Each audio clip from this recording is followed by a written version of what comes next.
ঠিক কিনা? আমি আপনাদের সামনে একটা আয়াত উপস্থাপন করেছি। আমার যুবক ভাইয়েরা, আমি আলোচনার বিষয় নিয়েছি মৃত্যু সম্পর্কে। মৃত্যু আমাদের এত নিকটে।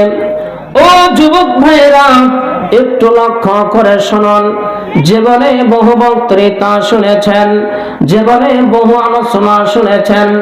আজকে কয়েকটা মিনিট সময় দেন। মৃত্যু আমাদের একেবারে নিকটে, কথা বলেন ঠিক কিনা? কয়েকদিন পূর্বে আমার এক বন্ধুবর এই যে মহিমাগঞ্জ থাকতো, ফরিদুল ইসলাম, আপনারা চেনেন কি চেনেন না? প্রায় আমার জানা মতে চেনেন। আমরা ছোট্ট থেকে দেখেছি ওই ভাইয়ের লেখাপড়া পড়াশোনা সব মহিমাগঞ্জ, এরপর চাকরি মহিমাগঞ্জ। আমরা বন্ধু হিসাবে যখনই সাক্ষাৎ হতে এত মহাব্বত, ভালোবাসা, আন্তরিকের সাথে আমরা কথা বলতাম। হঠাৎ করে এরকম কোরআনের মাহফিলে ওয়াজ করতে গেলেন, হঠাৎ করে 2-3 মিনিট কথা বলতে না বলতেই আল্লাহর ডাকে সাড়া দিলেন। কথা বলেন ঠিক কিনা? ফরিদুল ভাই জানেন না যে আজকের মাহফিল আমার শেষ মাহফিল? ফরিদুল ভাই জানেন নাই আজকের শেষ ওয়াজ? ফরিদুল ভাই জানেন নাই আজ থেকে আর জনগণের সামনে আমি আর সাক্ষাৎ করতে পারবো না। আল্লাহর কি মহিমা! একটা মাহফিলে তিনি কথা বলতে বলতেই 2-3 মিনিট কথা বলতে গিয়ে তিনি হাত আঘাত করে গেলেন। আহারে, জনগণকে দেখিয়ে দিলেন মৃত্যু আমাদের কত নিকটে। কথা বলেন ঠিক কিনা? আমরা মনে করি যে বাড়ি গাড়ি অট্টালিকা সন্তান সম্পদ সব করব, আমরা মরবো না, আমরা মৃত্যুবরণ করব না, আমরা মনে করি এইটা। কথা বল ঠিক কিনা? বলছিলাম ফরিদুল ভাই মারা গেলেন মহিমাগঞ্জ কামিল মাদ্রাসায়। জানাজার সালাত হলো, বহু লোক সমাগম হলো।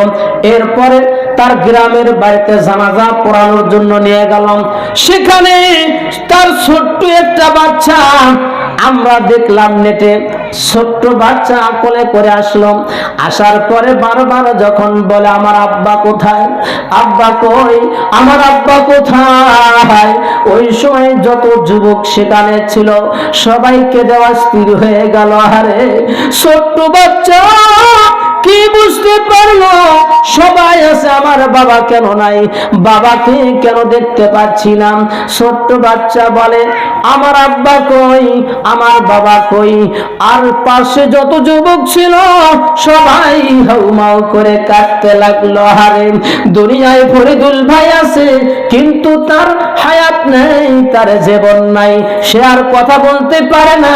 ছোট্ট বাচ্চা বাবার কথা বারবার বলে স্মরণ করিয়ে নাড়া দেয়। আহারে, ওই রকম মৃত্যু যদি আমাদেরও হয়ে যায় তাহলে বলেন তো আমাদেরও কি আর কোনো উপায় থাকবে নাকি? যতই সন্তান ডাক বারবার ডাকুক না কেন, উত্তর দেওয়ার কোনো সুযোগ নাই। আহারে, আমাদেরকে ফরিদুল ভাই এমন একটা মৃত্যু দেখিয়ে দিয়ে গেলেন যে মৃত্যু একেবারে আমাদের নিকটে। কথা কন ঠিক কিনা? এখান থেকে আপনি আমি বাড়িতে যেতে পারবো, এর কি কোনো নিশ্চয়তা আছে? কোনো নিশ্চয়তা নাই। যুবক ভাইয়েরা, আমার বড় ছেলে বয়স যখন 10 বছর, ছেলেটি মাদ্রাসায় পড়তো। তার কোরআন তেলাওয়াত শুনলে আমি অবাক হয়ে যেতাম, এত সুন্দর কণ্ঠ আল্লাহ দান করেছিলেন। ও কোনদিন আমার ধারণায়, আমার জানা নাই কোনদিন ফায়সা কথা সে মুখ দিয়ে বলেছে, এটা আমার কোনদিন আমার কানে পড়ে নাই। সেই ছেলেটি মাদ্রাসায় পড়া অবস্থায় একদিন জ্বর, তাকে আমি বাড়িতে নিয়েছিলাম। সাধারণ জ্বরে তো আমি কি করব, এই তো বাড়ির কাছে ডাক্তারি চিকিৎসা নিলাম। 2-3 দিন পরে আল্লাহর কি মহিমা, সে আর বাঁচবে না, সে এখন চলে যাবে। এখন আমাকে বলছে আব্বু আপনি আমার তিলাওয়াত তো অনেক শুনলেন, কিন্তু এত কিছু ভিডিও করে রাখলেন, তো আমার তো একটা সঙ্গীত বা একটা তেলাওয়াতের ভিডিও করে রাখলেন না। যেদিন আমি থাকতাম না সেদিন আপনি এগুলো দেখতে পারতেন। আমার অন্তরটা নাড়া দিল, বলে কি আমার সন্তান। এরপরেই গভীর রাতে বারবার বমন করা শুরু করলো। আমি ওই রাতের 11টায় থেকে 1টা পর্যন্ত চলে গেলাম ওই বগুড়াতে নিয়ে। এরপরে ক্লান্ত হয়ে গেল, শেষ পর্যন্ত সে দুনিয়া ছেড়ে চলে গেল। আমার সে কথা এখনো অন্তরে নাড়া দেয়। আরে সন্তান কি বুঝলো, আব্বু আমি হয়তো কোন সময় থাকতাম না, সেই সময় আপনি আমার ভিডিও দেখতে পারতেন, কিন্তু ভিডিও করে রাখলেন না। সে বুঝতে পেরেছে আমি আর দুনিয়ায় থাকবো না। সন্তান হারা ব্যথা, যাদের সন্তান নাই সে বুঝতে পারবেন কেমন ব্যথা, দুঃখ বেদনা। যুবক ভাইয়েরা, মৃত্যু একেবারে আমাদের নিকটে, কথা কোন ঠিক কিনা? আল্লাহর নবীর সাহাবারা একদিন বসে আছেন, আল্লাহর নবী জিজ্ঞাসা করলেন, সাহাবারা, ও সাহাবারা, তোমরা মৃত্যুকে কেমন নিকটবর্তী মনে করো? সাহাবারা বললেন, ইয়া রাসূলুল্লাহ, আমরা আপনার সঙ্গে ফজরের সালাত জামাতের সঙ্গে আদায় করেছি, জোহরের সালাত আপনার সাথে জামাতে আদায় করতে পারবো কিনা, আমরা এইভাবে মৃত্যুকে নিকটবর্তী মনে করি। অন্য সাহাবারা বললেন, ইয়া রাসূলুল্লাহ, আমি তার চেয়ে নিকটবর্তী মনে করি জোহর এবং আসর, এখানে সময় কিন্তু কম, আমি জোহরের সালাত জামাতের সঙ্গে আদায় করি, আসরের সালাত জামাতে আদায় করতে পারবো কিনা এমন নিকটবর্তী মনে করি।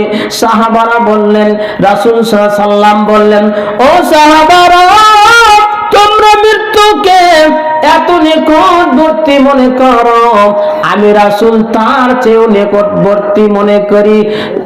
সাহাবারা আশ্চর্য হয়ে গেলেন। রাসূল বলেন, ইয়া সাহাবারা, তোমরা শোনো, আমি মৃত্যুকে এত নিকটবর্তী মনে করি, আমি নামাজের মধ্যে ডান দিকে সালাম ফিরেছি, বাম দিকে সালাম ফিরাতে পারবো কিনা। সুবহানাল্লাহ, মৃত্যু কেমন নিকটবর্তী, অথচ যে রাসূলের আগের গুনাহ পরের গুনাহ সব গুনাহ মাফ, এরপরও রাসূল সাল্লাল্লাহু আলাইহি ওয়াসাল্লাম মৃত্যুকে এত নিকটবর্তী মনে করতেন যে আমি ডান দিকে সালাতে সালাম ফিরিয়েছি, বাম দিকে সালাম ফেরাতে পারবো কিনা। আমরা কি তাই মনে করি?